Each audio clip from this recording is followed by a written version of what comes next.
السلام علیکم خواتین و حضرات. Honourable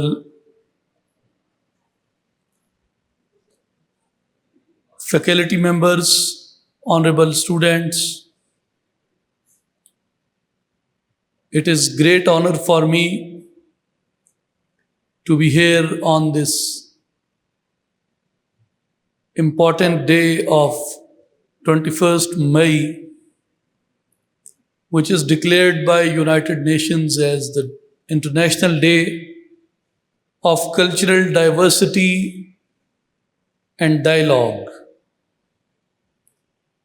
I'm really very thankful that college administration provided me this opportunity to share my humble thoughts on this day in relevance of today's topic. اور میرے لیے یہ ایک بڑی یونیک جرنی ہے آج کے اس ٹاپک کے حوالے سے، اور مجھے یہ لگتا ہے کہ جس وقت ہم تھوڑی دیر بعد کنکلوڈ کریں گے اس گفتگو کو، میں خود بہت کچھ سیکھ چکا ہوں گا، اور آپ کے جو کویسچنز ہیں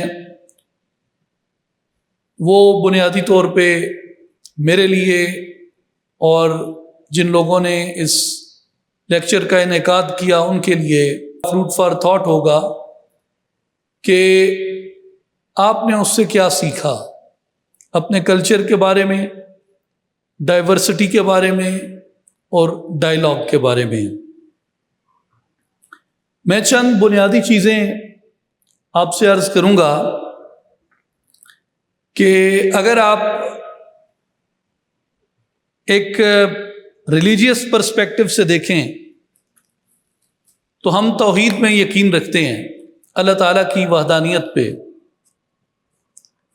اور اللہ تعالیٰ کی صفات پہ شمار ہیں.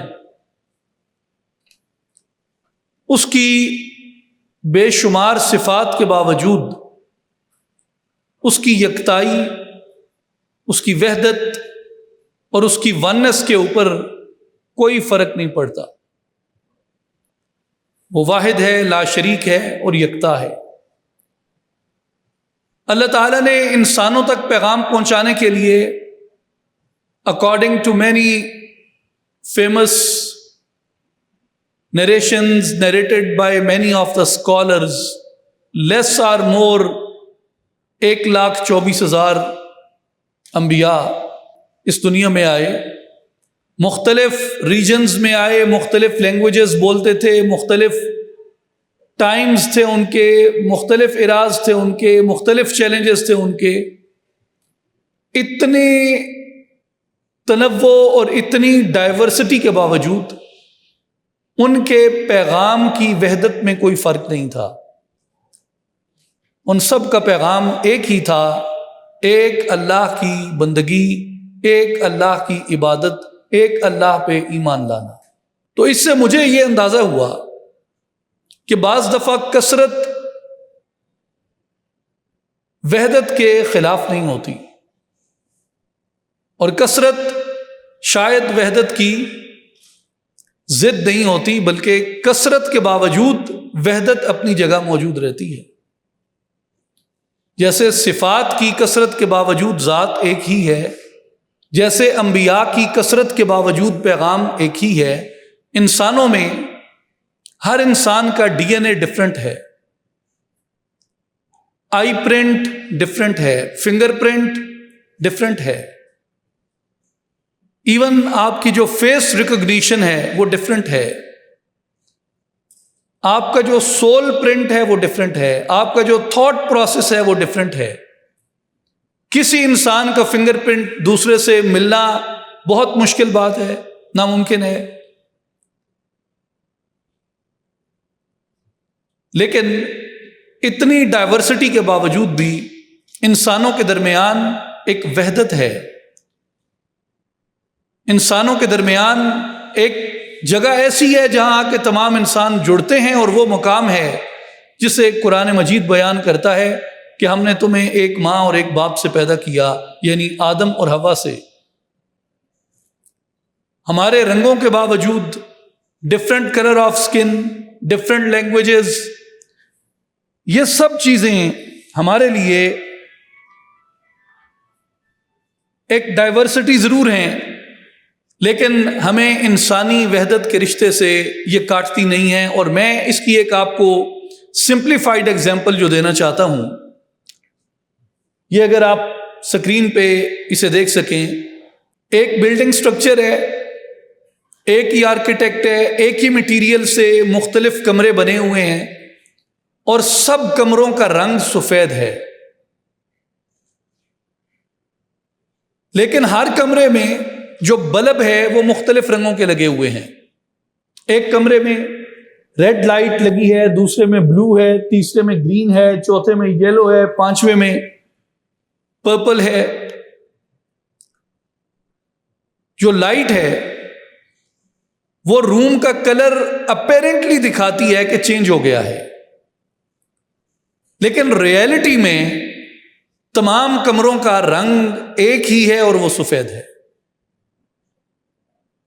بلب کے مختلف رنگ سے اس کی اپیرنٹ لک چینج ہو سکتی ہے، مگر روم کے کلر کی ریئلٹی چینج نہیں ہوتی۔ دنیا کے اندر جتنے انسان ہیں، جتنی نیشنز ہیں، ان میں ڈفرینٹ کلچرز ہو سکتے ہیں، ڈفرینٹ نارمز ہو سکتے ہیں، ڈفرینٹ کسٹمز ہو سکتے ہیں، ڈفرینٹ ٹریڈیشنز ہو سکتی ہیں، لیکن اپنی بشریت کے اعتبار سے، اپنے انسان ہونے کے ناطے، اولاد آدم ہونے کے ناطے، ہم سب ایک ہی سٹرکچر سے، ایک ہی مٹیریل سے بنائے گئے ہیں۔ یہاں تک کہ انسانوں کے جذبے ہمیشہ سے کامن رہے ہیں۔ جو فیمس ہیومن ایموشنز ہیں، جیسے ہیپینس ہے، سیڈنس ہے، اینگر ہے، ہنگر ہے،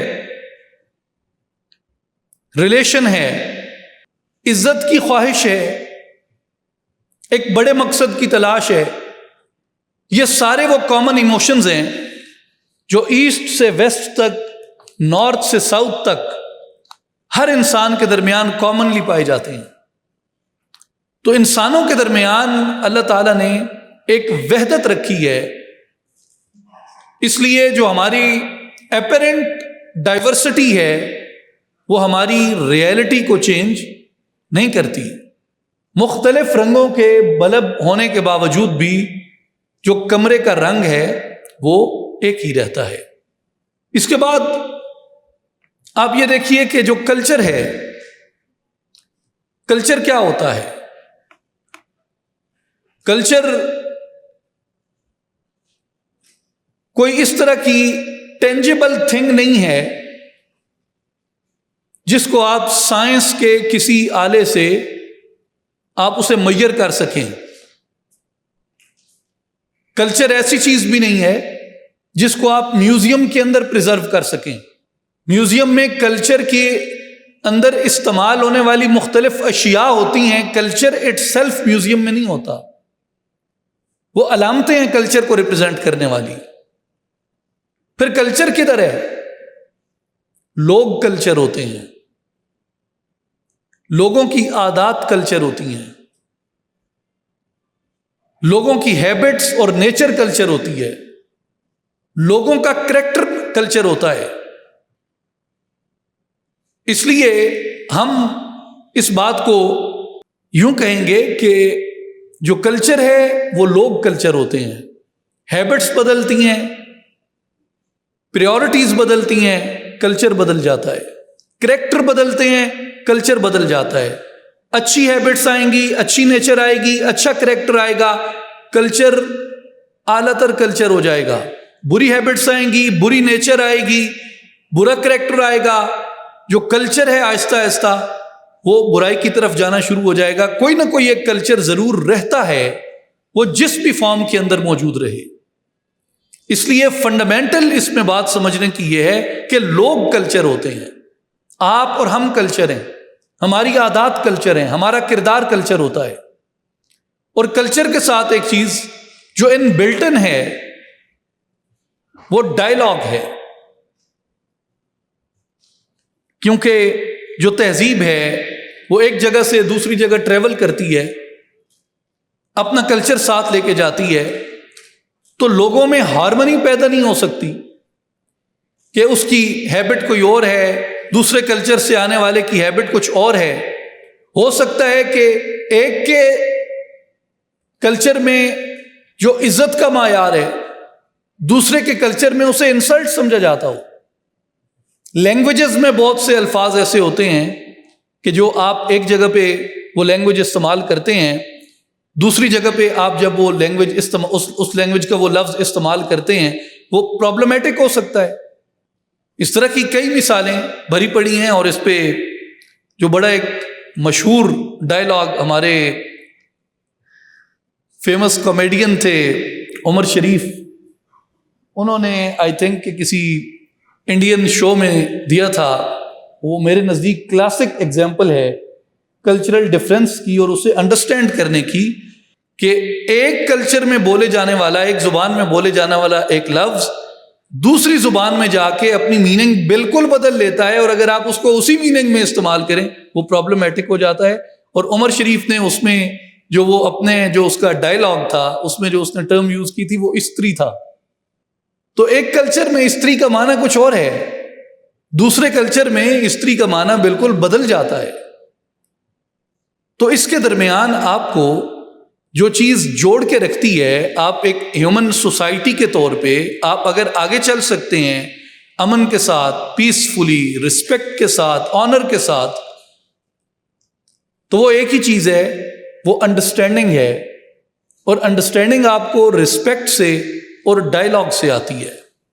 اس لیے جو ہیومن سویلائزیشن ہے اس کا جو ارتقاء ہے وہ آپ کو یہی بتاتا ہے کہ جو ڈائلاگ ہے وہ ان بلٹن ہے کلچر کے ساتھ، جو ڈائلاگ ہے وہ ان بلٹن ہے ڈائیورسٹی کے ساتھ، اور اگر ڈائلاگ نہ ہو تو انسانوں کے درمیان کبھی بھی جو فساد ہے وہ ختم نہیں ہو سکتا۔ نیکسٹ میں آپ سے یہ عرض کرنا چاہتا ہوں کہ جو کلچر ہے یہ ٹریول کرتا ہے ہمیشہ۔ علم کلچر ہوتا ہے، زبان کلچر ہوتی ہے، جستجو کلچر ہوتی ہے، یہاں سے عادتیں ٹریول کرتی ہیں، جاتی ہیں آگے سے آگے۔ مثال کے طور پہ ہم پیالے کو کھانے اور پینے میں استعمال کرتے ہیں۔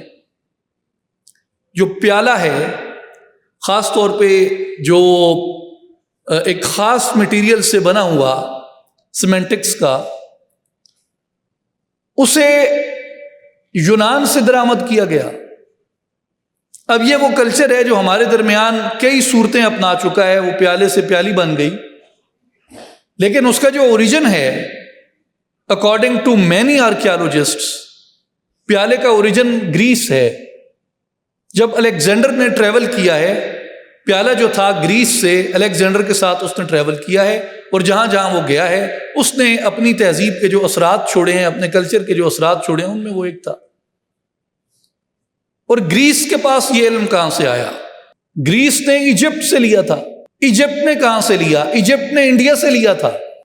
اب آپ ٹریول دیکھیں علم کا، انڈیا سے ایجپٹ میں، ایجپٹ سے گریس میں، گریس سے مسلمانوں کے پاس آیا بغداد میں، اور ہمارے باقی سینٹر آف نالج میں جو میڈیویل ٹائم میں کام کرتے تھے، بغداد تھا، کورڈوبا تھا، ڈماسکس تھا، اور ہمارے بڑے سینٹر آف نالج تھے، سمرقند تھا، ان میں آیا، یہاں وہ علم رہا۔ اور مجھے یہاں پہ ایک علامہ اقبال کا ایک کوٹیشن یاد آتا ہے، جو علامہ اقبال نے کہا تھا کہ اگر کوئی مجھ سے یہ پوچھے کہ تاریخ اسلام کا سب سے بڑا واقعہ کون سا ہے، تو میں کہوں گا فتح نہاوند۔ یہ میں کوٹ ان کوٹ کر رہا ہوں علامہ اقبال کو، ان کا خطبہ ہے ملت بیضا پہ عمرانی نظر، شائع شدہ ہے، مولانا ظفر علی خان کے ترجمے کے ساتھ مل جاتا ہے۔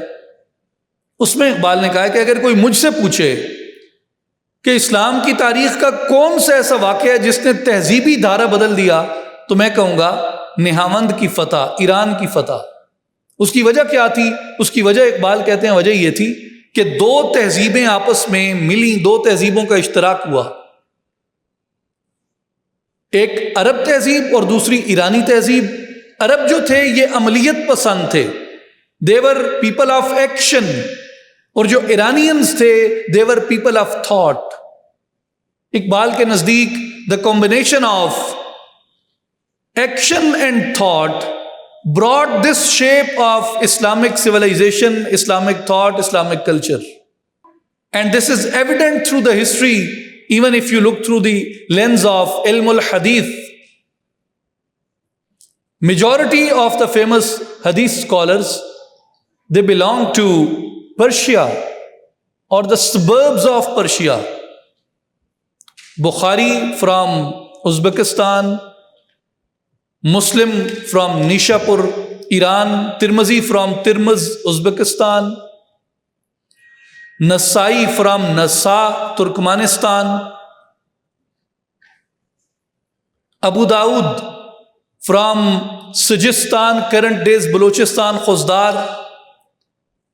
اور جو بلوچستان تھا یہ اس وقت گریٹ ساسانید امپائر کا حصہ تھا، تو جو جتنا علم ڈیولپ ہوا ہے اس میں بہت بڑا کنٹریبیوشن جو ہے وہ پرشین اوریجن کے لوگوں کا ہے۔ اس لیے علامہ اقبال نے کہا تھا کہ جو دو کلچرز کا ملاپ تھا، people of action and people of thought, انہوں نے ایک نئی تہذیب تشکیل دی، جسے اقبال نے اپنی نظم مدنیت اسلام میں بھی، یعنی اسلامک سوسائٹی میں انہوں نے کہا ہے کہ عناصر اس کے ہیں روح القدس کا ذوق جمال، عرب کا عجم کا حسن طبیعت، عرب کا سوز دروں۔ تو جو علم ہے یہ ٹریول کرتا ہے، جو کلچر ہے یہ ٹریول کرتا ہے ایک تہذیب سے ایک دوسری تہذیب کے اندر۔ میں جب آ رہا تھا تو میں نے ذہن میں سوچا تھا کہ میں یہاں آ کے آپ سے گفتگو کا آغاز عربی زبان میں کروں گا، عربی زبان بول کے پھر میں آپ کے ساتھ فارسی زبان میں گفتگو کروں گا۔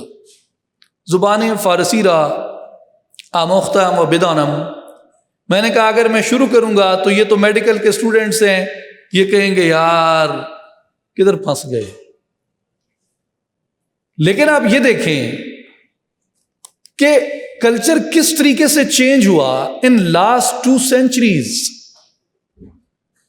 آج سے 100 سال پہلے تک بھی our ancestors most of the time they were using Persian as their language of communication, as today we use English. And the Muslim elites here in the subcontinent, they were speaking Arabic as the symbol of their nobility. جیسے آج اگر آپ عام لوگوں سے پوچھیں، یا میرا اپنا ایکسپیرینس ہے کہ the people those are very eloquent in English language, they are considered پڑھے لکھے، ਭਾਵੇਂ ਉਹਨਾਂ ਨੂੰ ਕੱਖ ਪਤਾ ਨਾ ਹੋਵੇ ਸਿਵਾਏ ਅੰਗਰੇਜ਼ੀ ਦੇ। And people, they are weak or they don't know English language, they are considered illiterate, پینڈو، انہوں نے کچھ نہیں پتا، چاہے وہ اپنے وقت کے بہت بڑے فلسفی ہوں، عالم ہوں، کچھ بھی ہوں۔ یہ سوسائٹیز میں سٹینڈرڈز ہوتے ہیں، آپ انہیں ہلا نہیں سکتے، ختم نہیں کر سکتے، یہ ان بلٹن چیزیں ہوتی ہیں ہیومن سائیکی کے اندر۔ تو جو عربک لینگویج تھی at some point it was the language of nobles of India, nobles of Muslim societies, کہ جو عربک بولنا تھا وہ آج کی طرح کی انگریزی کی طرح کا ایک سٹیٹس سمبل تھا۔ جو پرشین لینگویج تھی وہ ڈے ٹو ڈے کمیونیکیشن کی لینگویج تھی، لیکن آج عربی وہ صرف عربک ڈپارٹمنٹ میں بولی جاتی ہے، آج فارسی وہ صرف فارسی ڈپارٹمنٹ میں رہ گئی ہے، وہاں بھی تھوڑے لوگوں کو آتی ہے، اور کلچر کتنا تبدیل ہو گیا۔ آج اردو جو ہے وہ اپنا دم توڑ رہی ہے، ختم ہو رہی ہے، پنجابی جو ہے وہ لینگویج آف کمیونیکیشن تو رہی نہیں۔ میرے ایک جاننے والے تھے، وہ تشریف لائے ترکی سے، ان سے میں نے پوچھا کہ آپ اوریجنلی کہاں سے ہیں؟ بڑا عرصہ انہوں نے ترکی میں انٹرنیشنل افیئرز پڑھایا، پروفیسر تھے۔ میں نے کہا آپ اوریجنلی کہاں سے ہیں؟ کہتے ہیں جی میں لاہور سے ہوں۔ میں نے کہا لاہوریے گئے؟ جی لاہوریے۔ میں کہا پکے؟ کہتے ہیں پکے۔ میں کہا ترکی رہ کے تے تسی وہ پنجابی بھولتے نہیں گئے؟ کہتے ہیں نہیں وہ تے ہوں جی تے موقع نہیں لگتا، کلاس میں ترکش پڑھانا یا انگلش پڑھانا جی کہتے کاوڑ چڑھ جائے تو پھر میں گالاں پنجابی چ کر داں. اب جو پنجابی ہے وہ ہم نے صرف گالیوں کے لیے رکھی ہوئی ہے، وگرنہ ایک کلچر ہے پنجابی کا، ایک تمدن ہے. پنجابی ایک تہذیب ہے، ہر اس تہذیب کی طرح جو ایک شاندار تہذیب ہے. پختوں کو دیکھیں، پشتو ایک کتنی شاندار لینگویج، کتنی شاندار زبان، کتنا شاندار کلچر ہے. بلوچی کو دیکھیں، کتنی شاندار زبان، کتنی شاندار تہذیب اور کلچر ہے. لیکن وہاں پہ لینگویج کی جو اسٹرینتھ ہے وہ کمپیریٹیولی بہتر ہے، اور ہمارے ہاں جو چینج ہے وہ زیادہ فاسٹ آیا ہے. ان معاشروں میں بھی چینج ہے، یہ بات نہیں ہے کہ وہاں پہ چینج نہیں ہے، لیکن ہمارے ہاں اس چینج کی جو رفتار تھی وہ تھوڑی زیادہ تھی. آپ کی سہولت کے لیے میں کچھ چیزیں اسکپ کرتا ہوں. یہ میں نے ایک روٹ بنایا تھا کہ کس طریقے سے جو کلچر ہے وہ ٹریول کرتا ہے ایک جگہ سے دوسری جگہ پہ، اور کس طریقے سے میڈیویل کلچر نے ہمارا جو انڈو مسلم کلچر ہے اس نے کس طریقے سے شیپ کیا. میں ایک یہاں پہ آپ سے ضرور عرض کروں گا کہ جو چینج ہے کلچر کے اندر،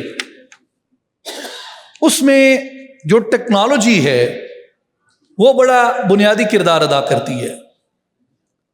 مثال کے طور پہ انسان نے سب سے پہلے چھوٹی چھوٹی چیزیں ایجاد کی، جیسے گدال ہے، بیلچا ہے، درانتی ہے. یہ چیزیں انسان نے ایجاد کی.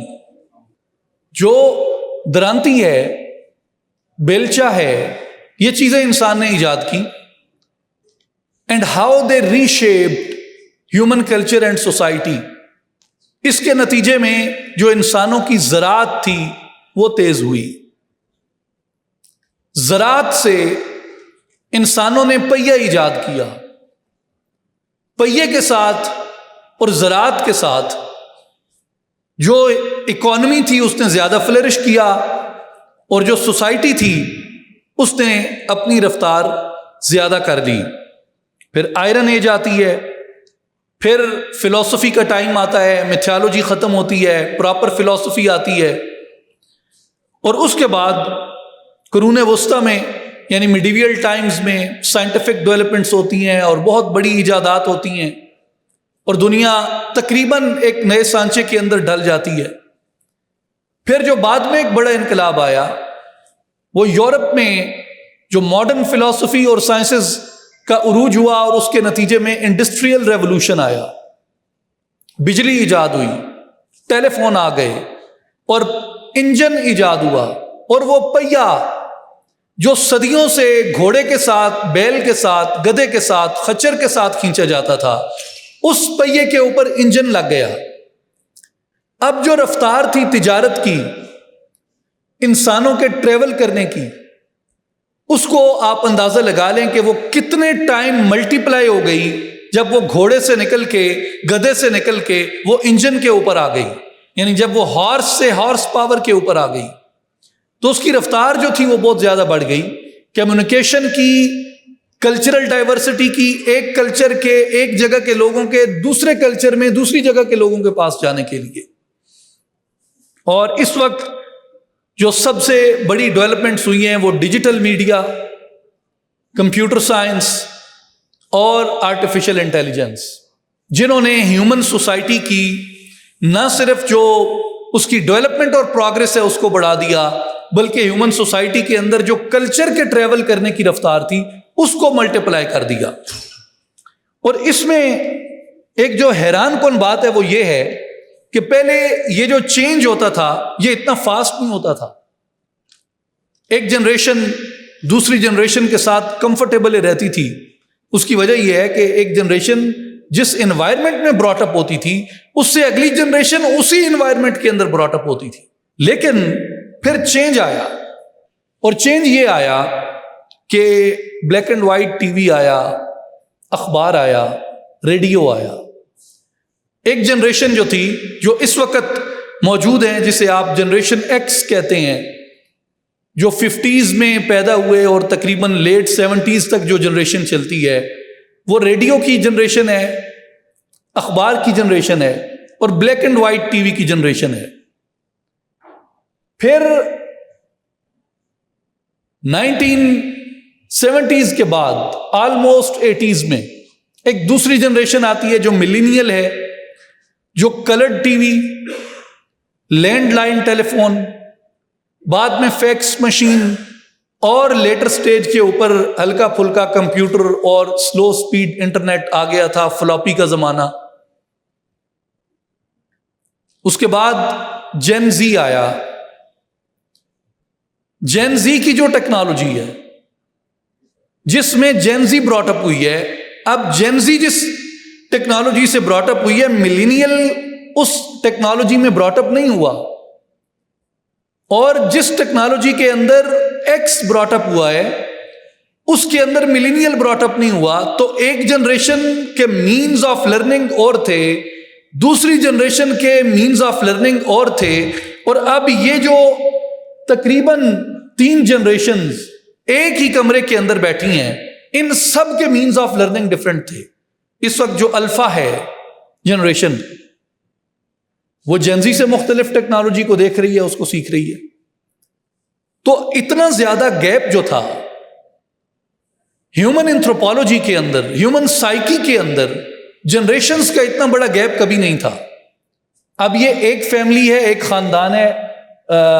اگر آپ اس تصویر کو جتنی ہے کہ آپ کو نظر آ سکتی ہے دیکھ سکتے ہیں، اس میں ریڈیو ہے، اخبار ہے، black and white T V ہے، کلرڈ ٹی وی ہے، ٹیب ہے، کمپیوٹر ہے پرانا، وہ جو بڑے سائز کا ڈیسک ٹاپ ہوتا تھا، اور جن زی بھی ہے، الفا بھی ہے، ایکس بھی ہے، ملینیل بھی ہے اس میں۔ اب یہ جو سب لوگ ایک گھر کے اندر اکٹھے بیٹھے ہیں، نیچرل بات ہے کہ ان کا کلچر ایک نہیں ہو سکتا۔ مینز آف لرننگ آپ کا کلچر ڈیولپ کرتے ہیں۔ یہ نماز ایک جیسی پڑھتے ہوں گے، ایک جیسا ریلیجن فالو کرتے ہوں گے، لیکن ان کا ریلیجن کو پروسیس کرنے کا جو طریقہ ہے، سوسائٹی کو پروسیس کرنے کا جو طریقہ ہے، پالیٹکس کو پروسیس کرنے کا جو طریقہ ہے، اکنامکس کو پروسیس کرنے کا جو طریقہ ہے، وہ ان سب کا مختلف ہوگا، ایک جیسا ہو سکتا ہی نہیں۔ کیوں کہ انہوں نے ڈفرینٹ ٹیکنالوجی سے لرن کیا ہے۔ اب اس لرننگ میں ان کے پاس کیا چیز ہے جو ان کو جوڑ کے رکھ سکتی ہے؟ وہ جو گیپ ہے وہ صرف ٹیب اور لینڈ لائن کی سطح پہ نہیں ہے، یہ جو گیپ ہے یہ ذہنی سطح پہ ہے، یہ سوچ کی سطح پہ ہے، یہ سوچ کو پروسیس کرنے کی سطح کے اوپر ہے۔ اس گیپ کو، اس کلچرل گیپ کو آپ کس طریقے سے فل کریں گے، کیسے اوور کم کریں گے اس کو؟ اس کا ایک واحد طریقہ آپ کے پاس اپنے گھر میں بیٹھ کے، اپنے خاندان میں بیٹھ کے ایک واحد طریقہ جو بچتا ہے وہ ڈائیلاگ بچتا ہے، کہ یہ چاروں جنریشنز جو ایک جگہ پہ اکٹھی ہو گئی ہیں، X, millennial, Z and alpha, ان کے پاس ایک ہی راستہ ہے کہ یہ ایک دوسرے کو انڈرسٹینڈ کریں، اپنے پرابلمز، اپنا گیپ، اپنی چیزیں شیئر کریں، اس کے اوپر ڈائیلاگ کریں، اگلے آدمی کو سمجھانے کی کوشش کریں۔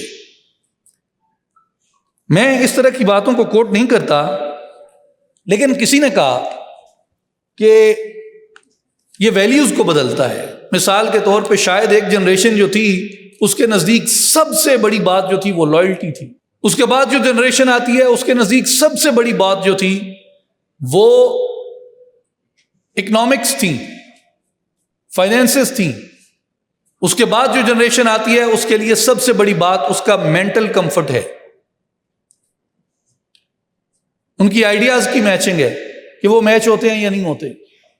بہرحال this is not my thought, I am quoting somebody, لیکن یہ وہ چینجز ہیں جو سوسائٹی کے اندر کہیں نہ کہیں آ جاتے ہیں، اور ان کو اوور کم آپ ادروائز نہیں کر سکتے جب تک کہ آپ اس کا پراپر ٹول کٹ اپنے پاس نہیں رکھتے، اور اس کا جو ٹول کٹ ہے وہ ڈائیلاگ ہے، وہ بات چیت کرنا ہے۔ اور یہ جو ڈائیلاگ ہے یہ اسی طرح، یہ میں نے ایک مثال دی ہے ایک فیملی کی، ایک گھر کی جس میں اتنا تنوع ہے، جس میں اتنی ڈائیورسٹی ہے۔ جب آپ کلچر کی سطح پہ جاتے ہیں، سوسائٹی کی سطح پہ جاتے ہیں تو یہ جو آپ کا گیپ ہے سوسائٹیز کے درمیان، یہ بہت زیادہ بڑھ جاتا ہے اور بہت بڑا ہو جاتا ہے۔ اسے آپ کیسے اوور کم کریں گے؟ آپ کے کتنے ریلیجنز ہیں دنیا میں، کتنے ایتھنیسٹیز ہیں دنیا میں، کتنے ممالک ہیں، ان ممالک میں کتنی بولیاں بولی جاتی ہیں، ان سب بولیوں کا احترام، ان سب پرچموں کا احترام، ان سب ایتھنیسٹیز کا احترام، ان کے مقدس کتابوں کا احترام، ان کی شخصیات کا احترام، ان کی تاریخ کا احترام، آپ اس سے اتفاق کرتے ہوں اس صورت میں بھی، آپ اس سے اتفاق نہ کرتے ہوں اس صورت میں بھی، جب تک انسان دل بڑا نہیں کرتا، ظرف بڑا نہیں کرتا، اس سب کو اپنے اندر سمونے کی اپنی کیپیسٹی ڈیولپ نہیں کرتا، تب تک آپ دنیا کے ساتھ چل نہیں سکتے، آپ دنیا کو ختم نہیں کر سکتے، آپ دنیا سے آئسولیٹ ہو کے نہیں رہ سکتے جس دنیا میں ہم آ گئے ہیں۔ اس میں آپ کو دنیا کے ساتھ، کلچرز کے ساتھ، لینگویجز کے ساتھ، ایتھنیسٹیز کے ساتھ، مذاہب کے ساتھ، عقائد کے ساتھ ڈائیلاگ کرنا ہے، ڈائیلاگ فار پیسفل کو ایگزسٹنس، کہ ہم مل کے رہ سکیں۔ ہم ہر ایک کو مار نہیں سکتے، ہم ہر ایک کو ختم نہیں کر سکتے، امن سے رہنا ہے، سب نے زندگی کو آگے بڑھانا ہے، تو اس کا ایک ہی طریقہ ہے کہ بات چیت کی جائے، امن کو ترجیح دی جائے۔ اور جس ریجن کے اندر، جس خوبصورت ملک میں ہم رہتے ہیں، اس ملک کو آپ دیکھیں اللہ نے اس کو کتنا ڈائیورس بنایا، کتنی تہذیبیں اس ملک کے اندر پنپی ہیں، مونجو دڑو، ہڑپا، گندھارا، ٹیکسلا، پھر اس کے بعد ہمارا مسلم سیولائزیشن کا ٹائم آتا ہے۔ فیمس کلچرز اگر آپ دیکھیں، یعنی پنجابی، پختون، کشمیری، گلگتی، بلتی، سندھی، بلوچی، کشمیری، اور کتنے اس کے آگے ہر کلچر کے اپنے اپنے مختلف ویریئنٹس ہیں۔ ان سب کو آپ نے اگر آگے لے کے چلنا ہے، ساتھ لے کے چلنا ہے، تو آپ کو زیرو ڈسکریمنیشن، ٹالرنس، رسپیکٹ، اور اس ٹالرنس کے لیے، رسپیکٹ کے لیے آپ کو ایک اچھا ظرف چاہیے جو آپ کے دل میں ہو، آپ اس ساری وسعت کو قبول کر سکیں۔ اگر آپ فردر دیکھیں، یہ میں نے کچھ پاکستان کی جو ڈائیورسٹی ہے اس میں کچھ زبانوں کو آپ کے سامنے پریزنٹ کیا کہ پاکستان میں کتنے رسم الخط پائے جاتے ہیں، کوئی ایک زبان دوسری زبان کے ساتھ نہیں ملتی، جس میں فیمسلی پنجابی ہے، اردو ہے، ان کے رسم الخط دیکھیں، گرمکھی، شامکھی، دیوناگری، پشتو، سندھی، براہوی، بلوچی، کھوڑو، کھوار، شینا، بلتی، اور کتنی یہاں پہ زبانیں ہیں اسی ملک کے اندر بولی جاتی ہیں۔ یعنی مثال کے طور پہ اگر آپ گلگت بلتستان میں جائیں تو جو گلگتی اور بلتی لوگ جو آپس میں ملتے ہیں وہ اردو زبان میں بات کرتے ہیں۔ اتنی زیادہ مختلف ہیں گلگتی اور بلتی لینگویجز کہ وہ دونوں زبانیں ایک دوسرے کے ساتھ نہیں ملتی۔ آپ کے اور میرے نزدیک وہ ایک ریجن ہے، لیکن وہاں اندر رہنے والے لوگوں کے لیے وہ مختلف خطوں کے اندر آباد ہیں، کیونکہ وہ ایک دوسرے کی زبان نہیں جانتے۔ ان کے رابطے کی زبان یا پشتو بنتی ہے، یا انگریزی بنتی ہے، یا اردو بنتی ہے۔ آپ پاکستان کا اگر مذہبی تنوع دیکھیں، آپ کو یہ ریئلٹی ایکسیپٹ کرنی چاہیے کہ پاکستان میں سب سے بڑا مذہب گو کہ اسلام ہے، اور اسلام کے اندر 4 فیمس اسکول آف تھاٹس ہیں۔ آپ لڑ کے زندہ نہیں رہ سکتے اس ملک میں، نہ آپ اس ملک کو چلنے دے سکتے ہیں لڑ کے، بغیر ڈائیلاگ کیے۔ اور آپ کے علاوہ بھی یہاں پہ مذاہب رہتے ہیں، ہندو دھرم ہے، کرسچینٹی ہے، جین مت کے ماننے والے ہیں، بدھ مت کے ماننے والے ہیں، زرتشت کے ماننے والے ہیں۔ بدھ مت کے جو سب سے مقدس شخصیت سمجھے جاتے ہیں لارڈ گوتم بدھ، اور سکھ دھرم کے بانی بابا گرو نانک، ان کی جو جنم گاہ ہے، جنم بھومی ہے، وہ پاکستان کو سمجھا جاتا ہے۔ اور جو ہندو دھرم کی چند بڑی شخصیات ہیں جن میں lord Krishna himself laid down the foundation of Katas Raj in Kalar Kahal. So you cannot deny this diversity. اب یہ بھی نہیں ہے کہ آپ اپنا فیتھ چھوڑ دیں، اپنا بلیف چھوڑ دیں، اپنی آئیڈینٹی چھوڑ دیں، نہیں، قطعاً نہیں۔ میں جو ہوں میں وہی ہوں، آپ جو ہیں آپ وہی ہیں، لیکن دوسرے کو جینے کا حق دیں، دوسرے کو گنجائش دیں۔ آپ جو ہیں وہ ہیں، میں جو ہوں میں ہوں، مگر جو باقی لوگ ہیں مجھے یہ کوئی حق نہیں ہے کہ میں ان سے جینے کا حق چھینوں، مجھے یہ کوئی حق نہیں ہے کہ میں ان کو ڈسکریمنیٹ کروں کہ وہ میرے ساتھ بیٹھتے ہوئے تنگی محسوس کریں، وہ میرے ساتھ بیٹھتے ہوئے حبس محسوس کریں۔ ہم ایک ملک ہیں، ہم ایک قوم ہیں، ہم ایک سبز ہلالی پرچم کے نیچے رہتے ہیں۔ اس ملک کو ہمیں اون کرنا ہے، اس کے تنوع کے ساتھ، اس کی ڈائیورسٹی کے ساتھ، اور اس کی اتنی ساری رنگ برنگیت کے ساتھ اس گلدستے کو ایک بنانا ہے ہم نے۔ اس لیے ہمیں یہاں پہ اس کلچر کی انڈرسٹینڈنگ کی ضرورت ہے، اس ڈائیورسٹی کو انڈرسٹینڈ کرنے کی ضرورت ہے۔ اگر ہم اس ظرف کو، اعلیٰ ظرفی کو اختیار نہیں کرتے، دیگر مذاہب کے لوگوں کی جو سینسٹیوٹیز ہیں اس کا لحاظ نہیں کرتے، تو ہمارے لیے مشکل ہے کہ ہم ایک زندہ قوم کے طور پہ آگے بڑھ سکیں۔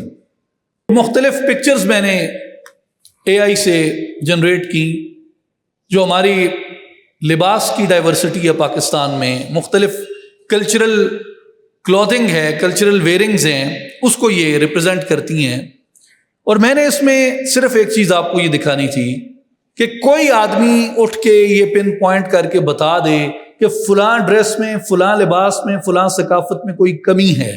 یہ گلگت بلتستان سے لے کے کراچی، دیبل تک، بولان تک یہ ثقافت کو ریپرزینٹ کرتا ہے۔ کوئی ایک لباس بھی ایسا نہیں جو دوسرے سے کم خوبصورت ہو۔ یہ آپ کو یہ سکھاتا ہے کہ آپ ایک کی تعریف دوسرے کی انسلٹ کی قیمت کے اوپر نہیں کر سکتے، کہ آپ اپنا نوشن اس طرح کا ڈیولپ کریں جو آپ کی سپریورٹی کو اسٹیبلش کرے باقیوں کے اوپر۔ یہ زہر قاتل ہے آپ کی سوسائٹی کے لیے۔ سب سے پہلے یہ بات انڈرسٹینڈ کرنی چاہیے کہ اگر میری ثقافت، میری زبان، میرا لباس، میرا خطہ، میرا علاقہ خوبصورت ہے، تو اس کا یہ مطلب نہیں ہے کہ دوسرے کی زبان، دوسرے کا علاقہ، دوسرے کا خطہ، دوسرے کی ثقافت بدصورت ہے۔ اس کی اپنا حسن ہے، اس کی اپنی خوبصورتی ہے، میری اپنی خوبصورتی ہے۔ تو یہ انڈرسٹینڈ کرنا چاہیے ہمیں۔ یہ بات کلچر میں ہر جگہ پہ پریویل کرتی ہے، نہ صرف لباس کے اندر، خوراک کے اندر، رہن سہن کے اندر، محاورے کے اندر، زبان کے اندر، عقائد کے اندر، ہر چیز کے اندر یہ بات اسی طریقے سے وہ ویری کرتی ہے۔ تو بنیادی بات اس میں یہ ہے کہ آپ کو دوسرے کو سمجھنے کے لیے، انڈرسٹینڈ کرنے کے لیے کسی ایک پری ڈیفائنڈ، ایک پری ڈٹرمنڈ نوشن آف انفیریورٹی یا نوشن آف سپریورٹی کے ساتھ آگے نہیں بڑھنا چاہیے۔ آپ کو ایکسیپٹنس کے ساتھ اور رسپیکٹ کے ساتھ آگے بڑھنا چاہیے۔ ایک میری آپ کو تجویز ہے، ایک چیز سیکھیں کہ ڈائیلاگ جو ہے وہ صرف بولنے سے نہیں آتا، کہ آپ آپس میں بیٹھ کے بات کریں اور ڈائیلاگ کریں۔ سم ٹائم جو ڈائیلاگ ہے وہ سائلنس سے بھی کیا جا سکتا ہے۔ اور ڈائیلاگ ان سائلنس کیسے ہوتا ہے؟ ڈائیلاگ ان سائلنس یہ ہوتا ہے کہ آپ ریسٹورنٹ پہ بیٹھے ہوئے، لائبریری میں بیٹھے ہوئے، کلاس روم میں بیٹھے ہوئے، پارک میں بیٹھے ہوئے، بس میں بیٹھے ہوئے، ٹرین میں بیٹھے ہوئے، جہاز میں بیٹھے ہوئے، کسی بھی پبلک پلیس کے اوپر بیٹھے ہوئے، آپ کسی دوسرے کو ڈسکریمنیٹ نہ کریں۔ یہ ڈائلاگ ہے اٹ سیلف. یہ سائلنس جو ہے یہ ڈائلاگ ہے. اور اگر آپ یہ ڈائلاگ ان سائلنس نہیں سیکھتے اور جو ڈسکریمنیٹری اپروچ ٹورڈز ادرز بدستور جاری رکھتے ہیں تو اس کے نتیجے میں جو نفرت ہے وہ پھیلتی ہے، تناؤ پھیلتا ہے. آپ ایک آدمی کو جب ٹانٹ کرتے ہیں اس کے کلچر پہ، اس کے فیتھ پہ، اس کی بلیفز کے اوپر، اس کا جو ڈیفنس میکانزم ہے وہ نیچرلی ایکٹیویٹ ہو جاتا ہے، جس کے نتیجے میں وہ آپ کو اڈاپٹ کرنے کی بجائے، آپ سے قریب ہونے کی بجائے، وہ آپ کے ساتھ ایک تناؤ میں آتا ہے. اور یہ تناؤ جو ہے اس نے آج تک پاکستان کی سوسائٹی کو اکٹھے نہیں ہونے دیا، جڑنے نہیں دیا. اور یہ کرنے والے کون تھے؟ میں یہ سمجھتا ہوں یہ کرنے والے ہم تھے. اپنی اپنی سطح پہ ہم میں سے ہر ایک کی رسپانسبلٹی بنتی ہے کہ ہم اپنے گریبان میں جھانکیں، جو ہم نے کیا اسے بھی دیکھیں اور جو ہم نے نہیں کیا اسے بھی دیکھیں. اور میرا ایک لاسٹ میسج ہے آپ کے لیے کہ کچھ چیزیں ہیں جو آپ کے اختیار میں نہیں ہیں. آپ اگر لیفٹ سائڈ آف پکچر کو دیکھیں، اس میں نے وہ چیزیں لکھی ہیں جو آپ کے اختیار میں نہیں ہیں. میں نے کس گھرانے میں پیدا ہونا ہے یہ میرے اختیار میں نہیں ہے. کسی نے کس لینیج میں پیدا ہونا ہے یہ اس کے اختیار میں نہیں ہے. کس جغرافی میں پیدا ہونا ہے یہ اختیار میں نہیں ہے. کس طرح کی فیملی میں، امیر میں، غریب میں پیدا ہونا ہے یہ اختیار میں نہیں ہے. کس کلر آف سکن کے گھرانے میں پیدا ہونا ہے یہ اختیار نہیں ہے. کس نیشنلٹی میں پیدا ہونا ہے یہ اختیار نہیں ہے.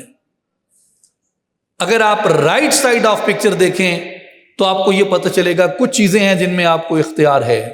دوسرے کی بات کو برداشت کرنے کا اختیار ہے آپ کے پاس. لڑائی کی بجائے صلح کا انتخاب کرنے کا اختیار ہے آپ کے پاس. رد عمل دینے کی بجائے دوسرے کو برداشت کرنے کا اختیار ہے آپ کے پاس. غصے پہ قابو پانے کا اختیار ہے آپ کے پاس. معاف کر دینے کا اختیار ہے آپ کے پاس. بہت سے اختیارات ہیں جو آپ کے پاس نہیں ہیں، لیکن بہت سے اختیارات ہیں جو آپ کے پاس ہیں. یہ آپ کی اپنی چوائس ہے کہ جو چوائسز آپ کو میسر ہیں آپ ان کو اویل کرتے ہیں یا نہیں کرتے. لیکن اگر آپ نے آگے بڑھنا ہے، اس اپنے ملک کو وہ ملک بنانا ہے جو ہم امیجن کرتے ہیں، جس کا ہم خواب دیکھتے ہیں، اس کے لیے آپ کو اپنی چوائسز جو اویلیبل ہیں ایٹ لیسٹ ان چوائسز کو آپ بھرپور استعمال کریں، برداشت کریں، تحمل پیدا کریں، اپنا اینگر مینیج کریں، صلح کا راستہ اختیار کریں، فوری رد عمل نہ دیں، اور دوسرے کی بات مثبت معنوں میں لینے کی کوشش کریں.